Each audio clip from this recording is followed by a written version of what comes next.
Deakin University would like to acknowledge the traditional custodians of all the unceded lands, skies, and waterways on which our students and staff come together. As we learn, teach, innovate, and research through virtually and physically constructed places across time, we pay our deep respect to the elders and ancestors who have cared for the country that you join us from. An ancient place where education, innovation, and knowledge transfer have taken place for many thousands of years. At Deakin, we aim to nurture and continue this important legacy whilst encouraging our communities to walk softly on country in the spirit of sustainability. In particular, we give gratitude to the elders and ancestors of Wadawurrung country, Wurundjeri country, and Eastern Maar country and beyond, where our physical campuses are located. Their contributions to our learning communities and environments are rich and highly valued. Deakin is committed to embedding Indigenous knowledges and perspectives in all disciplines that we teach, as well as advancing the self-determined interests of Aboriginal and Torres Strait Islander peoples, including treaty and truth-telling. As you move around our physical and virtual environments, take a moment to consider, appreciate, and listen deeply to the country beneath your feet.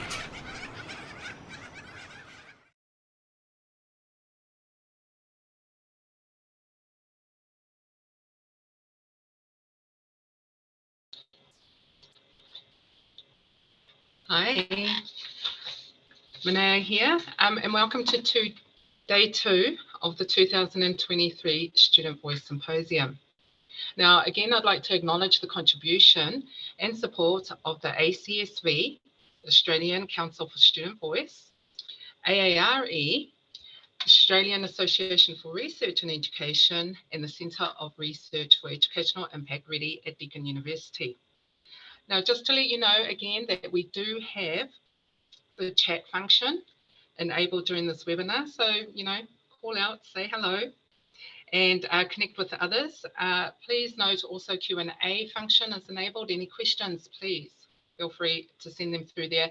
And based on the feedback from last week, and thank you for that, we have also enabled the hands up function because some of the participants might want to ask the question directly, and those that are helping out in the background will enable that to, or allow that to happen.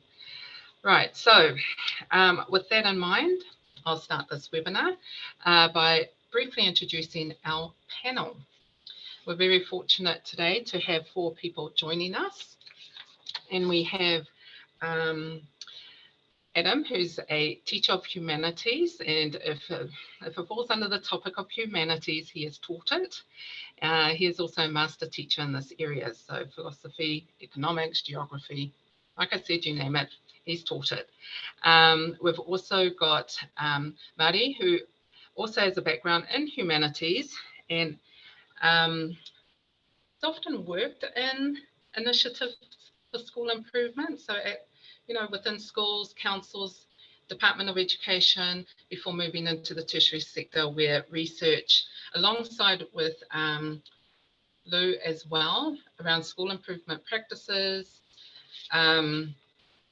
marginalised, voices in education. It's quite a breadth of research in those areas. And we also have Ahelee, who's I've known for a couple of years now, has taken quite a taken part in a number of these initiatives during high school, and she has now transitioned into her first year of uni this year. Congratulations, and at the University of Melbourne. So in that, and saying all that, what our panel have in common today is their passion for student voice, democracy, social justice, and school improvement practices in curriculum and pedagogy, which I think is a great panel to have right now for us to address some of these provocative questions that have been brought to light. So in that, we will start with Ahelee with our first question. just give you the background. She is going to answer this question here. Despite the positive curriculum links that student voice projects and initiatives, there are a number of difficulties faced in putting such initiatives together, especially when those involved are pulled in other directions, whether you're working, whether you're studying, whether you're a student, teacher, from the Department of Education, and also across different time zones and countries. Now, most of the teachers and leaders in this space, they start saying that they're time poor or they put it in the too hard basket. So is this a fair comment to make, Ahelee? Can you share your experiences with us? Hi everyone. Thank you so much for having me today. I think that it is a fair comment to make that it is hard to have initiatives like this.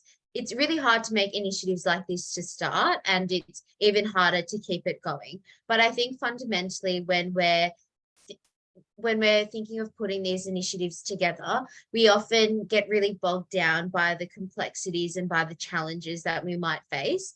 And that ends up informing our mindset towards it. I really think that there needs to be a shift in mindset that, yes, this is hard. Yes, there are a lot of challenges and constraints that we will need to face. But ultimately, as teachers and students, we are working together in an equal partnership to ensure better school practices, to ensure more engaging curriculum, more engaging teaching and learning. And I think fundamentally, with everything that we do, we prioritize and we categorize that this is a priority. And so I'm going to put as much time as I have into ensuring that this happens and all of that. And I understand that where many of us, and especially teachers, are time poor.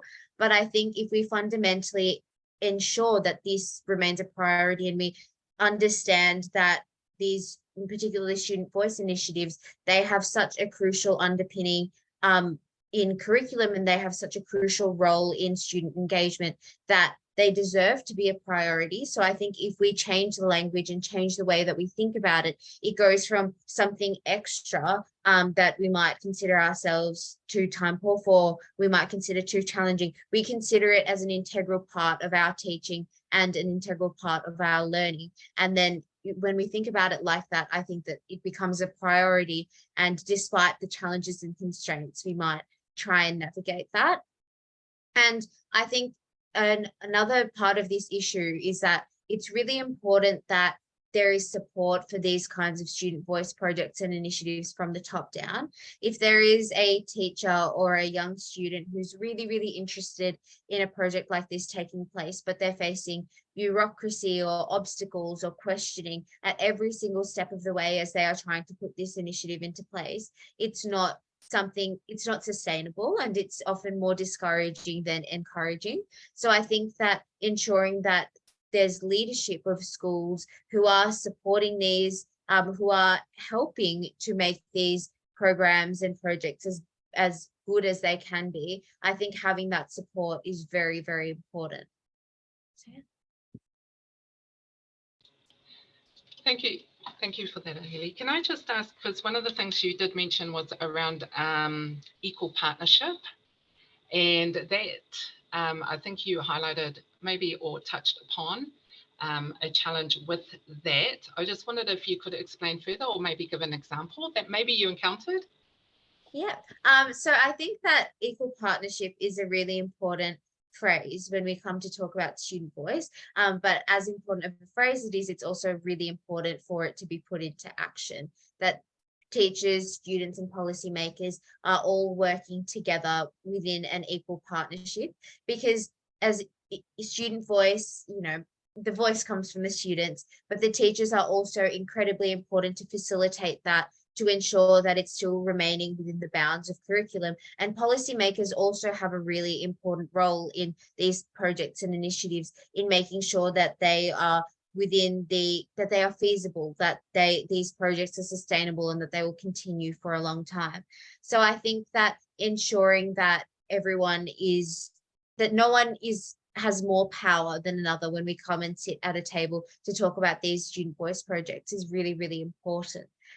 In my own experience, when when I was about in year 9, so in 2019, I applied for a student innovation grant at my school to start a politics and citizenship society, because I've always been a big fan of politics, and I just felt like young people don't have enough places to discuss politics without it becoming partisan.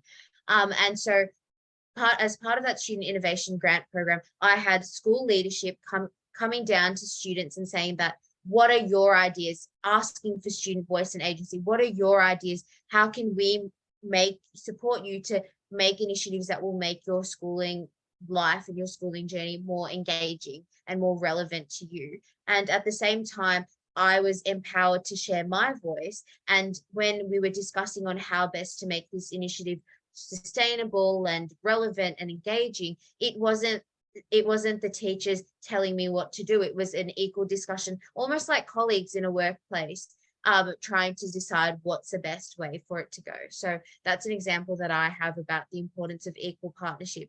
And that's for Politics and Citizenship Society. I've left school, but it's been going strong for about, this is the 4th year that it's been going strong. So I think that equal partnership has a lot of merits when it comes to student voice projects and initiatives.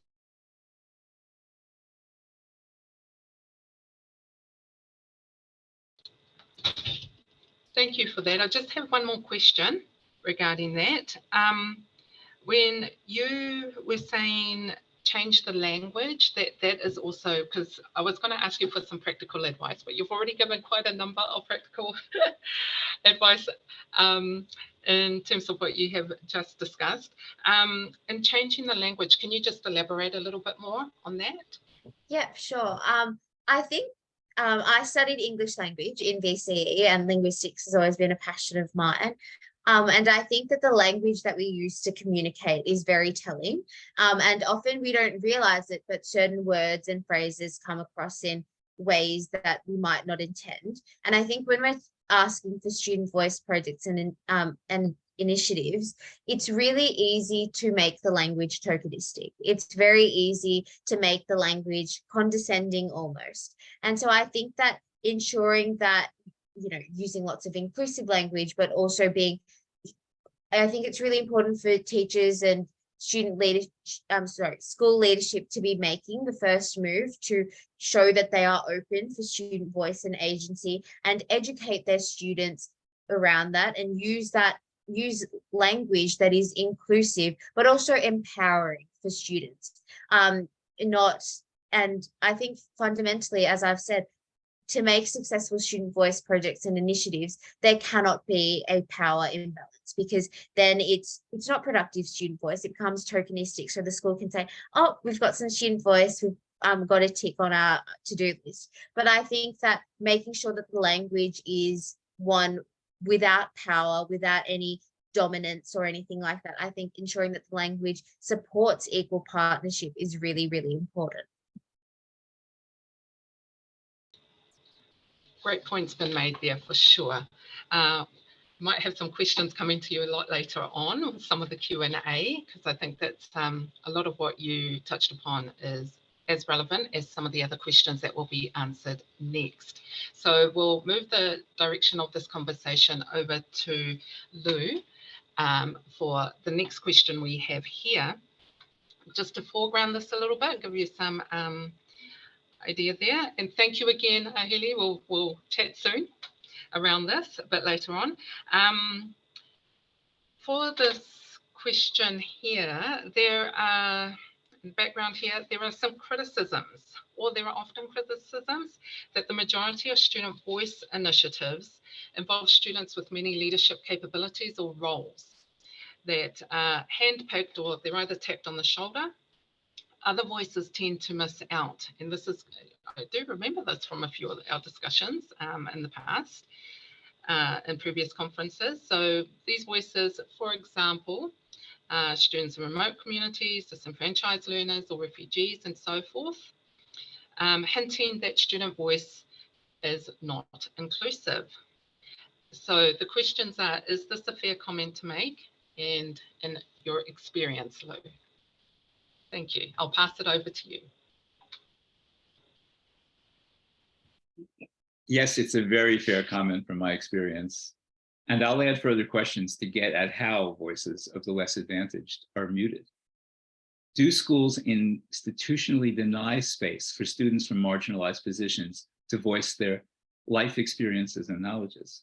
Do educators have ears to hear about the rich funds of knowledge based in students' life worlds? Or do they get caught up in systematic divisions that narrow what knowledge can be heard and so negate many voices? As a researcher in schools with significant portions of students from diversely marginalized positions, I will dig into these questions through an illustrative story from one school. In 2014, as part of a research project in a school in Melbourne's western suburbs, I co-facilitated with a teacher in the school a one-semester Year 10 experimental class. As their curriculum activity, students in small affinity groups chose research topics that they identified as mattering for futures in the suburbs of Western Melbourne. I worked closely with a group that chose the topic, how might gentrification in these suburbs affect racism? The group comprised a Sudanese refugee boy, a Maori immigrant boy, and 2 white girls from very difficult homes. I'll focus on the Sudanese boy, whom I call by the pseudonym Iman. In relating his experiences, Iman taught me and other students in the group much about how racism plays out differently across different suburbs. For example, in the suburb nearest the school, it's mainly surveillance and shops. But in Flemington, where he lived in the African towers, a few high school age boys walking on streets get followed by police. His cousin was found dead in a ditch, and despite his eyes gouged out, police said they saw no violence involved. In Iman's pained voicing of such spatial geographic comparisons, he storied what I call dark funds of knowledge about racism across different suburbs. Iman brought further funds of Black African knowledge into the group by arranging a visit to a restaurant where the group interviewed the Ethiopian mom and pop owners while they hosted us to a cultural tea ceremony. This led to rich group discussion about how white people are respectfully met in Black-owned shops, while Blacks are targeted in white-owned shops. In my presence, Iman didn't share such experiential knowledge right away. It took a bit of time, but not long, for him to trust that my ears were open to hear him. In effect, I was a teacher willing to be taught, and so his voice came forth, sharing his funds of knowledge and showing his knowledge abilities to analyze racism. I could tell stories of knowledge sharing and learning from others in this group as well. In all, I saw rich possibilities to connect their funds of knowledge to school curriculum subject areas. However, well before Year 10, school staff had written off Iman and the others as non-achievers, a judgment based on selectively narrow curriculum knowledge built into the official curriculum. Iman, who was not at all unruly in classrooms, was nonetheless seen as a risk to the school's performance statistics. The school tendency to marginalize him, not just academically as a vocational student trapped onto vocational paths, but through institutional racism, was evident in 2 occasions where I witnessed him targeted by the school's uniform policy. On one occasion, he looked to me impeccably uniformed, but the teacher on monitor duty wrote him a detention slip for wrong color shoelaces. The same week, I saw him get detention for wrong shoes. He later told me that those shoes were for a sports day that he was on and he should have been wearing, but he could not get a word in to explain this to the hall monitor. He said the school had pushed his father to sign an agreement that they could expel him for further violations. With knowingly wry eyes, he added, "They want to get rid of me."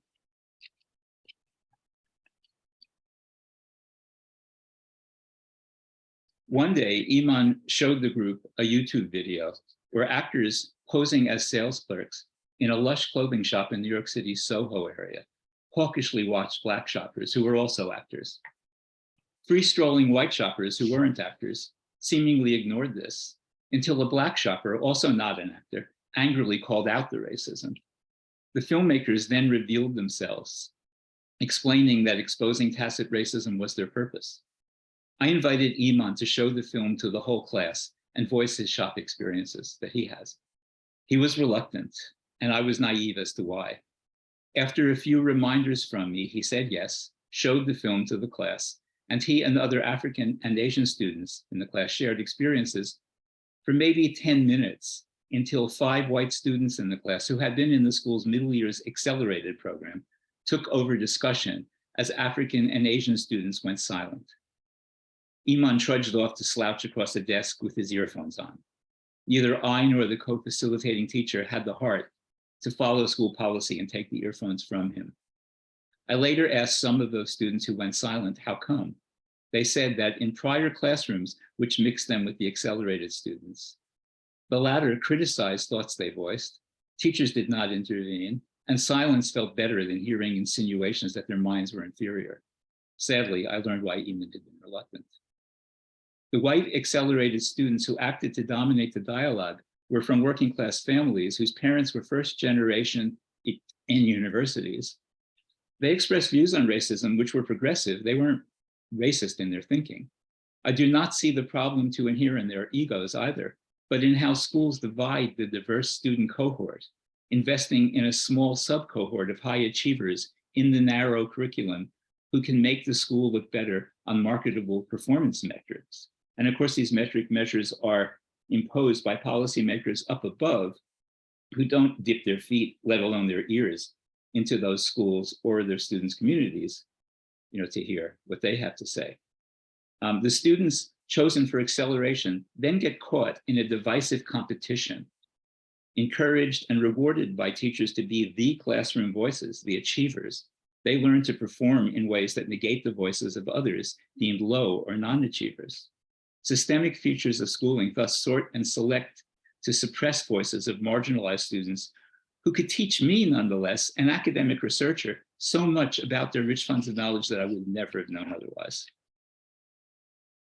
I further note that in student voice conferences I've attended, I do not see students like Iman there, except once when Mari and I and another academic with a teacher included 4 such students in a symposium presentation, and their insights that they articulated about how schools marginalize them wowed the attending students in the audience. Yet despite the key words, voice, inclusion, democracy, participation, agency, it's the students selected as achievers in their schools who have presence and voice in student voice conferences. Mari and I have been developing ways to challenge and change socially unjust silencing of marginalized voices, which Mari will take up in her time slot. I'll just briefly say that it requires A, ethically committed professional development amongst educators in university pre-service programs and in schools on how to hear and learn from the diverse range of students. And B, curriculum activity that features marginalized young people as action researchers of funds of knowledge that build around problems that matter in their community life worlds, while also, very importantly, connecting adults from students' life worlds and their knowledge into this curricular research.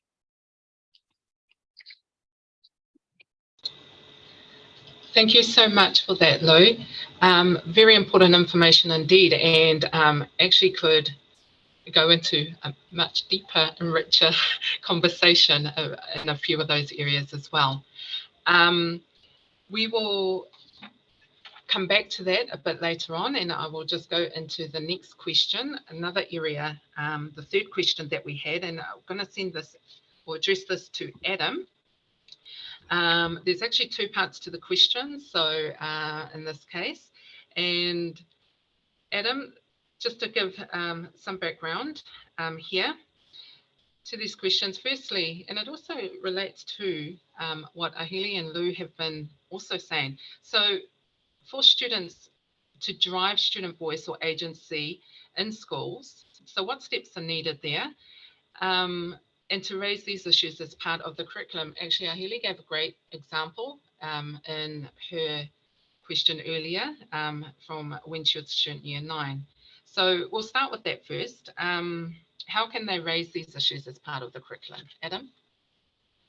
Thanks, Vinay. Yeah, I mean, it's interesting. I think I would like to take these in the 2 parts, because I think in terms of students driving student voice in schools, I think there's couple of things I would say, and particularly in part of the curriculum. I ran a year 10 elective at my school that was a civics elective called Democracy and Justice. And as part of that, the students had to do a civic action project where they had to try and make change in an area that they cared about. And one of the things that was interesting then was they were meant to do this from like just off their own bat, right? So some of the students were connected to the student leadership groups in the school, others weren't. And I started to, I guess I was a bit cheeky, but I started to get some kickback from principal and the leadership because they were saying these students are coming up to the assistant principals or the particular leading teachers or to me, the principal, and they're saying they want to do this and they want to do that. Like, can't they go through the SRC or can't they go through some established channel?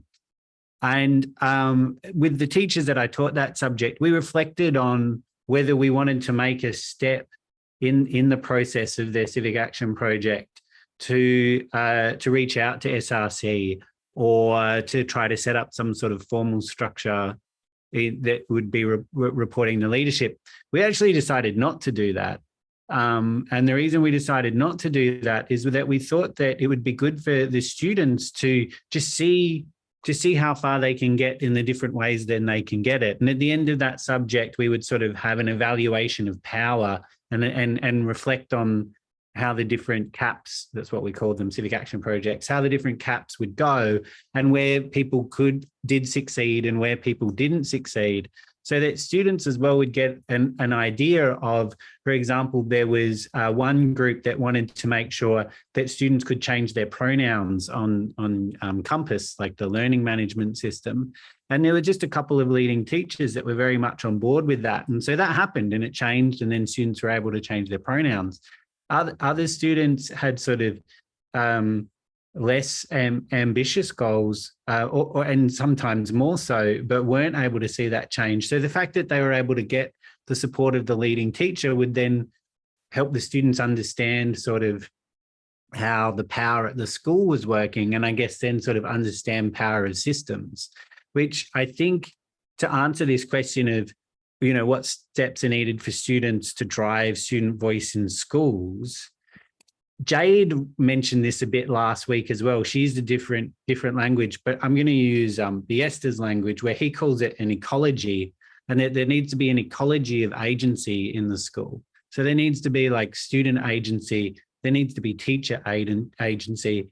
There also, dare I say, needs to be leadership agency. A lot of the times principals are reporting to, someone else somewhere else.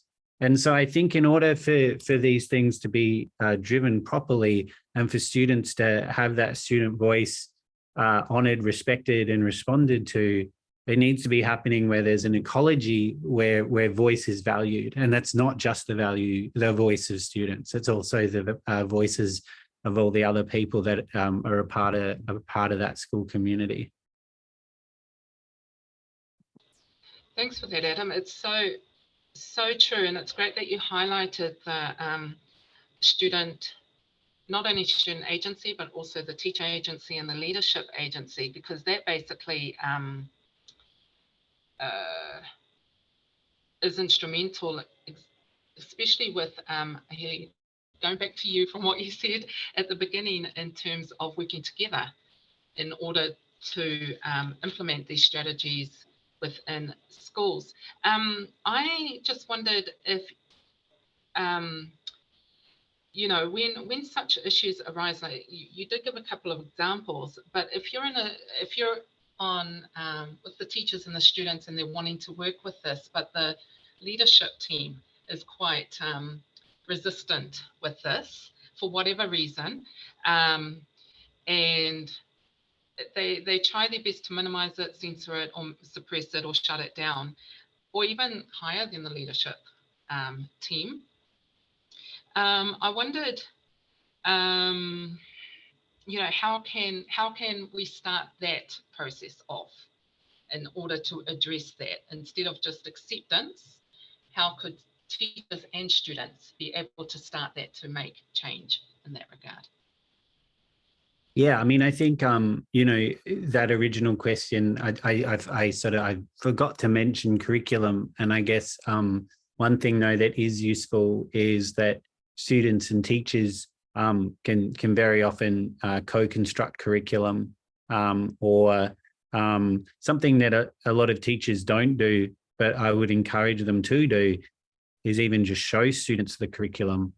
So even in, say, Year 8 history, a lot of the time teachers will decide that they're going to look at a particular civilization, but there are lots of opportunities, and there's lots of opportunities for students to choose what they want to study. I mean, I think when it comes to curriculum, we can sometimes think that student choice equals student voice, and obviously voice is more than choice, but that doesn't mean that we should also completely devalue the fact that we're giving students options in what they could be doing. It's better than no option at all. I think in terms of the teachers and the students against the leadership, I mean, I guess maybe in terms of what I was talking about power earlier in the students doing their democracy and justice projects, I mean, I guess you need to be working out where the power lies then in the school. You know, you could think about the degree to which you'd be able to get parents on board. They immediately spring to mind, but I guess you need to be looking for those allies. But I think a lot of the time, what is happening in the classroom and the classrooms, faculties can make decisions about, you know, what they're going to be teaching in particular ways. I think in relation to what is happening in that classroom, it can often be up to the teachers and the students, perhaps to the chagrin of leadership. Yeah, I mean, I'm just seeing Annie's comments in the chat too, and the prescriptive nature of the Australian curriculum. And the opportunities for inquiries. You can find parts in the Australian curriculum too that does encourage student agency though as well. And I guess another ally, and an ally that I've certainly found, so even in this subject that I was talking about, democracy and justice, the Victorian curriculum and FISO 2.0, which is sort of how government schools are run in Victoria, I use as arguments for why the subject was what it was, and that those policy documents existed. So when leadership would talk back to me, I could return by showing them policy that was dictating what they were meant to be doing. But it is tricky. I mean, I think when you're in an adversarial environment, and particularly in environments that are involving agency, it's you know worth coming to the table and trying to talk things out. It would be interesting to know why the leadership were having the issue that they were having. I noticed too in the original question, it having a particular focus on social justice, and I've had principals that in the past that have intentionally sort of ignored issues of social justice, and other principals that have really tried to make sure that they're responding to them in any way possible. There was an instance where there was a mass shooting of Muslims in the US, and I worked at a school where there was a significant Muslim population, and they wanted to do a fundraiser or a moment of silence or something similar for the fact that this shooting had happened. And in weeks before that, there had also been a shooting in a gay club in Florida, and a lot of LGBTQI plus people had also been murdered. And the principal's response was, well, if we keep on stopping every time that there's a mass shooting in the US, we're going to be stopping every week. Which was a way of not really responding at all to the students' concerns and their desires for sort of, you know, in terms of that social justice and recognizing that and taking the time with that. Whereas as well, I've also had principals though that have been very much at the forefront of being as inclusive as possible. So yeah, I mean, I think conversations are important. Definitely. Thank you so much for that, Adam, because that really moves into another question that was actually posed to this panel. And that moves into what Māori will have a look at answering.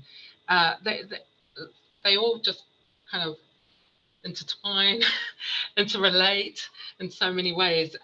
So I think this question to Māori actually moves this just one step further.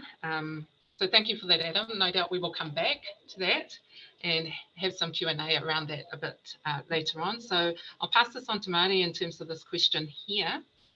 There are often criticisms that student voice is often used as an approach in schools considered more elite than others.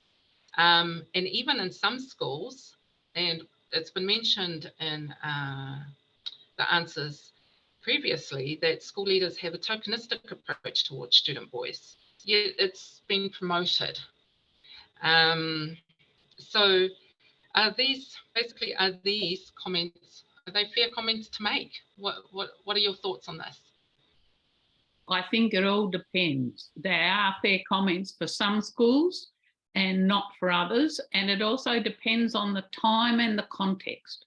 Like when I was working in the Department of Education in Victoria in the 80s, when we had students on school councils, where we had school self-evaluation, where students, parents and teachers worked together to evaluate their school and present the issues that they wanted action on, both to the region and to other schools, there was a great deal more opportunity, and a lot of that came from country schools, schools with high Indigenous populations, and schools in the city as well, who particularly those which had large groups of immigrants, refugees, etc. And one of the things that we learnt out of that era was that voice is not enough. Voice has actually got to think through its connection to other people. You know, is anyone listening is a really important question. And that's where the tokenism often comes in. And is the voice actually connected to making a difference in practice? So people have to learn that their voice has to be informed, and they have to learn that together. And they have to learn that together with other students, with teachers. They also have to learn, you know, often it's hard to get teachers to talk more than 2 sentences, except in the classroom. And yet teachers' analysis and students' analysis has to also, I think, be complemented by community analysis of what's happening in schools. And I think we are at a really difficult tipping point at the moment, where the approach of schools and the approach of the curriculum in schools and the pedagogy and the assessment and the ways in which we value some people and not others at all has to actually be rethought, really importantly. And so I go back to some of the stuff that we did back in the 70s and 80s, and Roger Holdsworth's really important work at that time, that we need students to be able to participate in decision-making and governance bodies. And that means they have to actually become informed about all the issues that get made in where decisions are made, and that they need to have their own organisation and think through who they partner with on different issues, as well as the work on curriculum, which both Ahelee and Adam and Lew have talked about. And yet, as somebody, sorry, I've forgotten your name, I can't see it on my screen, said this latest version of the Australian curriculum has become even narrower and more controlling, and there's more surveillance about it, and that puts principals and leader and faculty heads and year level leaders and things like that under enormous pressure to try and cover things.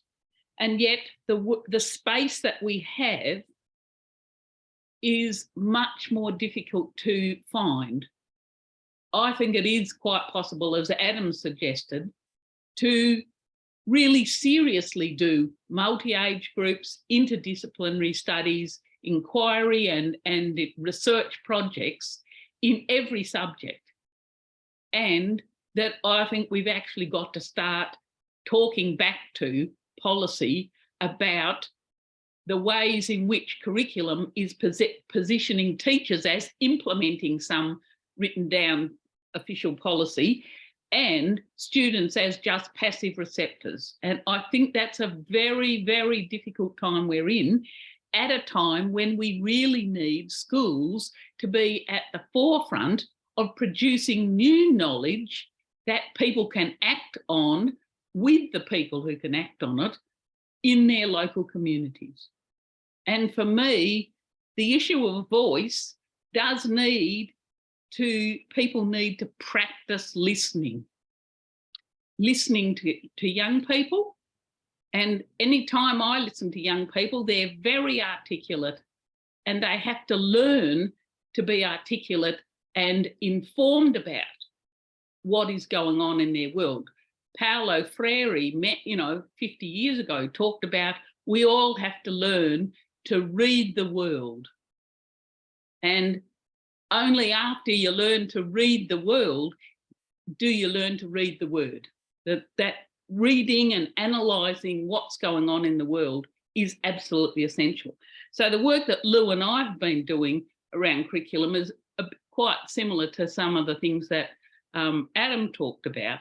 We've called it getting students as researchers to investigate problems that matter in their communities and to work with co-researching with community members, with teachers, with student teachers, with teacher educators and others, community organisations and others, to try and understand the issues, but also try and change what happens in practice.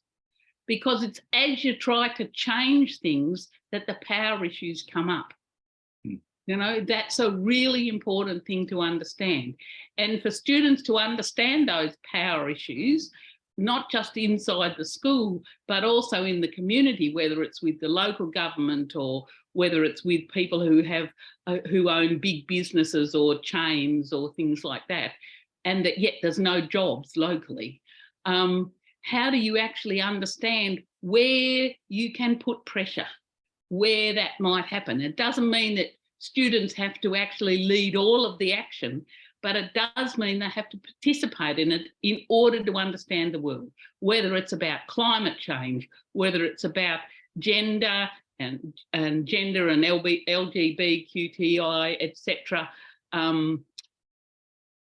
whether it's about capitalism, whether it's about racism, whether it's about colonialism and its continuing effects on both Indigenous peoples, people of colour in Australia, and on whiteness. Our own investigations of all of that have to be taken into account. So breaking it down into small, doable projects is always a hard ask, but it does seem to me that the professional development around problems that matter, where everybody is learning together, we're all apprenticed to that issue, is a really critical way. And the school does have, the school decision-making bodies, whether they're faculty bodies, year level bodies, and the school council, all have to actually take a decision about who are we accountable to? Are we just paying our attention to the big metric performances up there, or are we actually working with the people we are accountable to, which is the community from which the students come?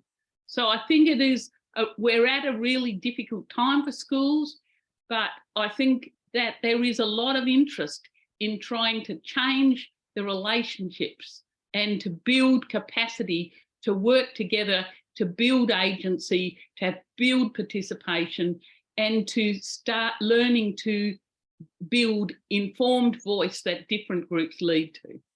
Anyway, that's probably enough from me. Thank you for that, Marty.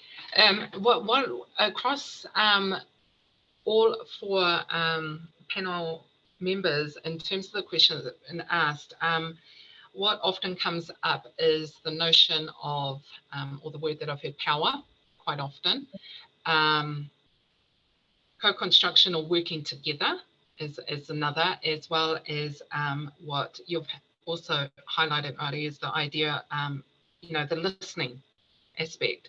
So that all fits into curriculum and pedagogy, but I'm just wondering if I could just ask you again to follow up with that, Lew, in terms of the listening aspect. You said, is anyone listening? Are we listening? Do you think that, you know, professional development and so forth, would that be one, that's definitely one approach? Can you suggest might be, if there's others that you might think of that you could share? Yeah, well, to me, the biggest tension is, I would call it a tension between power that we've been outlining and ethics, which is, you know, like the obligation to those who don't have power over us, but who deserve, you know, on ethical grounds, on justice grounds, our support and our contribution. And I think most educators who come into the field, on some level, whether it's explicitly conscious or implicitly, you know, they're motivated in ethical ways to care about young people's futures, but they get captured in the fact that schools are designed functionally in a structural way against those impulses, to sort and select because the society is not equal. You know, and the Australian society, which used to be, I would call it a kind of a tomato shape, you know, like it wasn't a gross-listy tomato. Yeah, it wasn't as stratified as the United States or the United Kingdom for a long time of its history, but since the 1980s has rapidly accelerated in its stratifications. And policymakers get caught up in the need to somehow reproduce that structure and justify it. And schools become the passport system for that justification. So professional development needs both to see that, like Mari was talking about the need for students to be knowledgeable as participatory voices. So do teachers need to be knowledgeable about these things. They need to learn about it in pre-service. They need to keep learning about it in service, because I've taught courses where we teach about all that and students get galvanized by it ethically, and then they go into schools, and some of them leave after a few years in the profession because they're so disillusioned, and others become adjusted to the realities of school and start to justify them themselves. Professional development needs to both pay attention to that, and it needs to bring in those who reinforce that attention. And that's why I want to emphasize more than generally is emphasized, community people. Students bring funds of knowledge into schools, and they go between the school and the community. Community people don't have the same access to schools, especially from the marginalized backgrounds, and they haven't had the greatest experience of schools themselves, and there's somewhat wary, especially after the early years. In the early years, it's easier. But once you're in the secondary school where the curriculum becomes really sorting and selecting, they kind of like stand off from it. Curriculum has to bring them in. Curriculum has to recognize that they have knowledges and that the school has ethical responsibility to them more than to the policymakers up there who are doing the job of making sure that the stratified society is justified through putting schools in competition with each other and calling that the best way to learn and narrowing the curriculum further. So, yeah, I could go on, but I mean, the main point is professional development needs to wrestle with the power issues and through commitment to the ethics responsibility that's more horizontal than vertical. No, that'd be great, because it's solely not, because when you hear the word listening, you think that's kind of a basic skill that is taught when teachers come on through, but it's actually quite vital in this area. And I think it gets at times lost along the way, which is a real shame because that was coming up quite often there.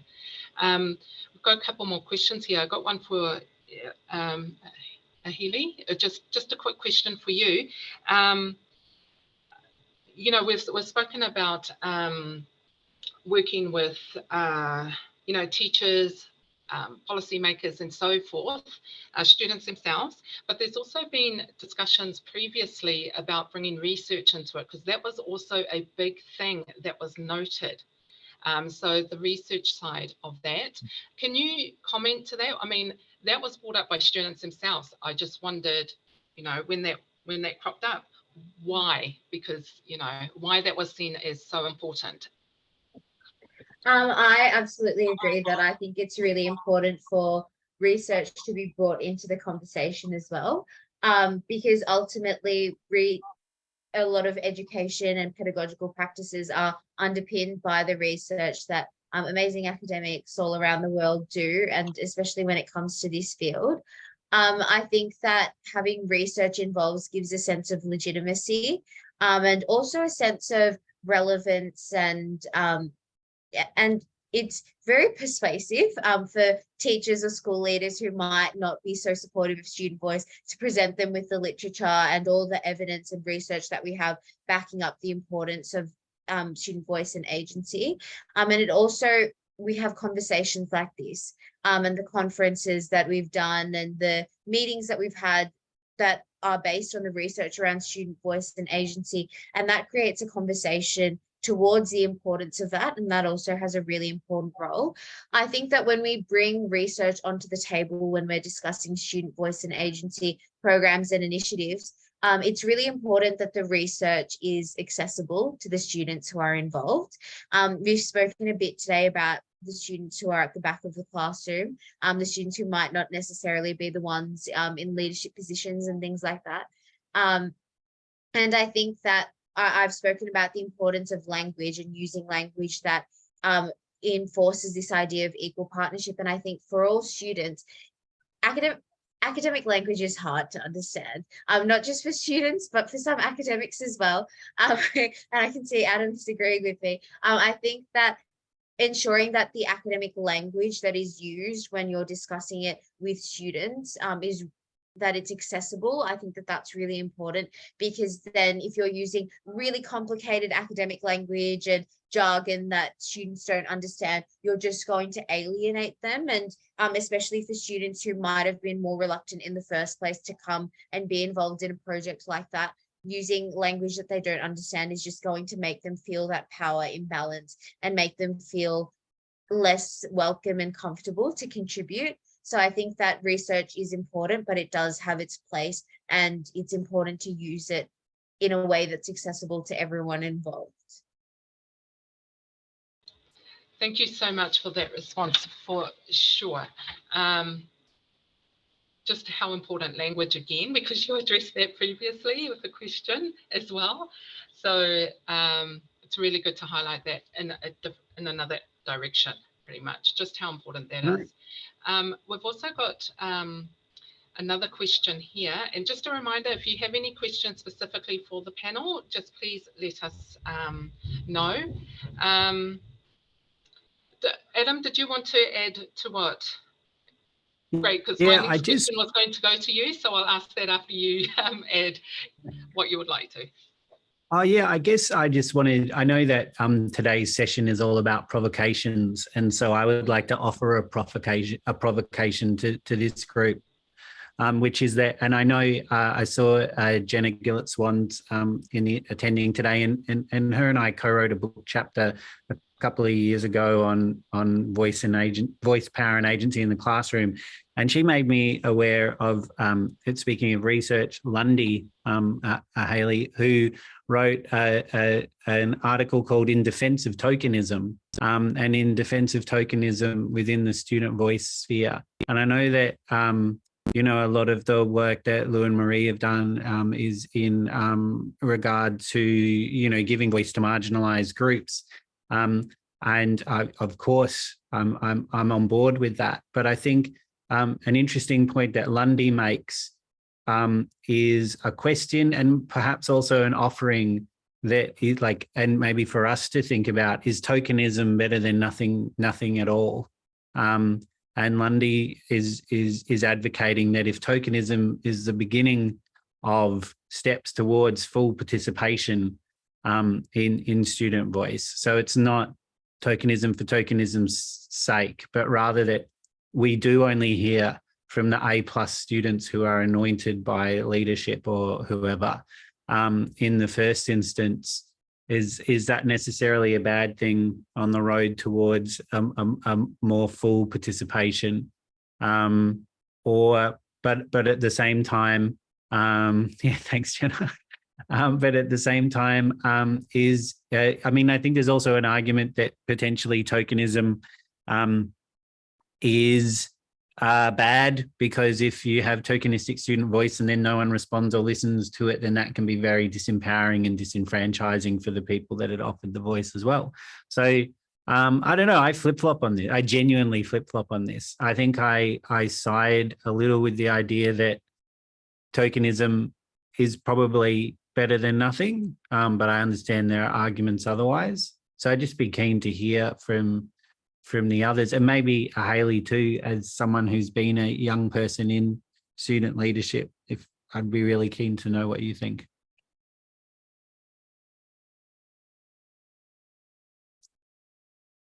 Sorry, my audio just cut out. Can you just repeat like the end of what you said, Adam? Oh, I'd just be interested to know where you sit in terms of tokenism, and whether you think tokenism is better than nothing at all, or the flip side, the opposite. I think there are a bunch of different opinions that you can say on both sides of that argument. But I would think that honestly, okay, tokenistic student voice isn't great. And it can be often damaging, because you see students who are coming really sincerely to the forefront of these kinds of conversations, but they aren't being embraced or welcomed in the way that they're hoping it would be.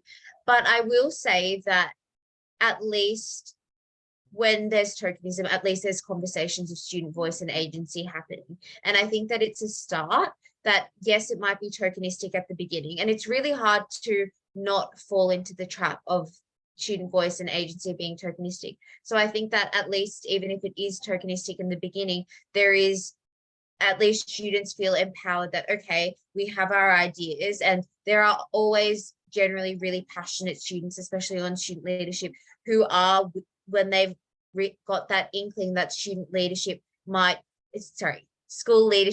be happy to get some of our ideas and hear our voices, they get really excited to push that idea through. And often that can battle the sense of tokenism, and then the sense of tokenism starts to erode, and eventually you get to a point where there is active student voice.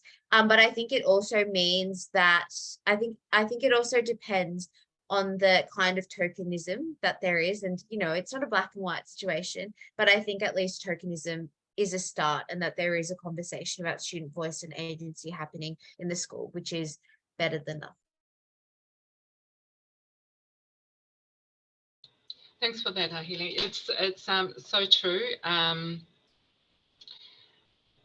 Just to add to that, because it seems like tokenism, I'm with you on that, Adam. It really does. I go back and forth on that. I agree with Ahelee that it has to start somewhere, and it has the potential to move in towards something, or those discussions are occurring.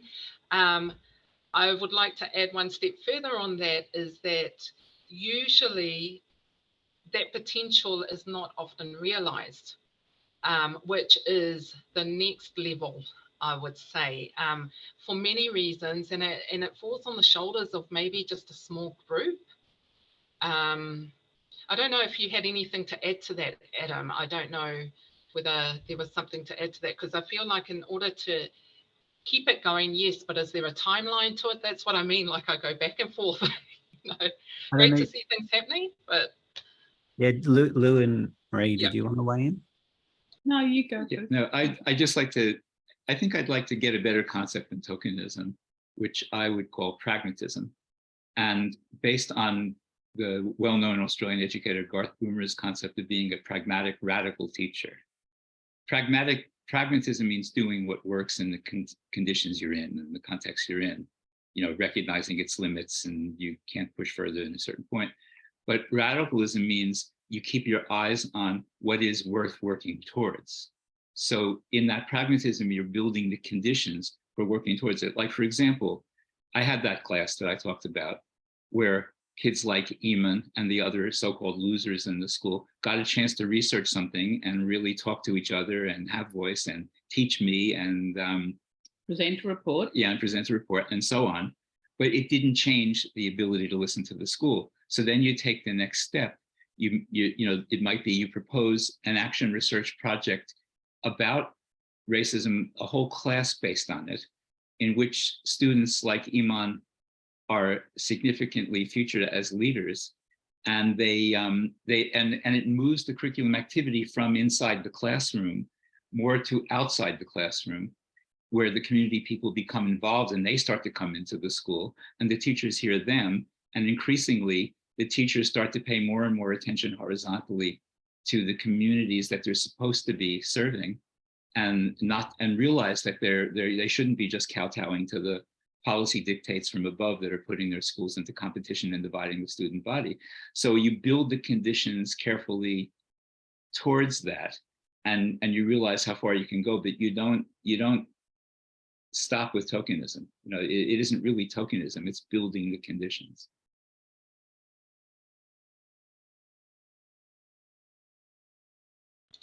Thank you for that, Lew. Did you want to add to that, Adam? No, I like that distinction of pragmatism. Yeah, and I think it's nice to see how the chat's going bananas right now, which is good to see. And I think a lot of people are making sense. Yeah, I mean, Harry Shire has pointed out that Lundy has potentially confused the ideas of tokenism. So I think definitional issues are definitely at hand. And yeah, I like, Lew, what you're saying about pragmatism. That makes a lot of sense. And I also think that sharing ideas beyond a single school of what you do is really important. And it's important for the students to be able to do, because then they understand that other students in other schools have things to offer, and that they've taken up different ways of doing things, and that they've actually got a different, what Roger called early on, the progressive kind of alliances inside a school, which may not bring everybody on board. It may not change school policy, but it may actually make it possible to get a dent in changing the curriculum, and to offer different kind of electives, and to get different groups having, and particularly the marginalised groups, having a real say over what it is and how they might negotiate what it is that they want to investigate. And so that notion of, I mean, when we're talking about research, we're talking about students as researchers and teachers as researchers, because we have to invent new ways for curriculum to work, for more voices to be heard, for things to change. And so we can't just go on, well, this is what we used to do 30 and 50 years ago. We've actually got quite different conditions now. And it does seem to me that starting small in one class or a year level, I mean, my view is, for example, in secondary schools, most either year 9 or year 10 needs to totally opt out of the curriculum and actually do really different things together. I mean, if it's good enough for, you know, Timbertop and Geelong Grammar, well, it must be good for everyone else too. So part of the issue for me is we ought to be thinking about, you know, year 9 or year 10 being a kind of a national service for helping to mobilise and share knowledge and build new knowledge that will help the whole community. And I think that would be, they can also go and help on things like flood relief and, you know, rebuilding and thinking about how to bring different groups together to talk in communities that are conflicted. But so there's lots of opportunities for those young people, and that would prepare them for a very different year 11 and 12. Thank you so much for that. Especially what Adam was saying, a lot of great comments have been made in the comments section, and I'm sure with interest that many of us have been reading through to see the comments that have been made, or you will now, Mari and Lou, to see what's been said. And they also concur with what you were saying previously before, Lou, around pragmatic aspects of that, and likely further discussion going on around that as well. Might be something for us also to consider, to put something together where that could be a discussion to be had when the next webinar is on, and that could be just the focus for those that are particularly interested in discussing that, as well as other provocative statements that might have come through as well. We will be wrapping up, and I wanted to say thank you so much for those on the panel today, Mari, Lou, Ahelee, Adam, and spending some of your precious time to share your experiences and to address these questions. I know that these are discussions that could keep going and going and going, especially with the links of the theme, which was along curriculum and pedagogy. And I thank you once again for adding to that. The expertise and knowledge you have is, I feel, quite critical to share with others in this space, which they can come back to time and time again, whether it's a refresher or a reminder or a motivation that they're not the only ones that might face similar challenges. So thank you for those that are online listening to us today. A video link of this webinar will be sent out shortly as well in the next few days. Next week will be our last webinar of this particular symposium. So we're looking forward also to hearing Mark Bursoff, who's from Arcadia University, which is based in Philadelphia, and his work and books that he's written on student voice. He's very similar in terms of the background of many of you that are possibly in the humanities, social justice areas, politics, and so forth. So we will see you next week. It's next Friday. So again, have a lovely afternoon or evening wherever you might be. From me, from Western Australia. Here we go. And we will see you next week. Once again, thank you to the panelists. Cheers.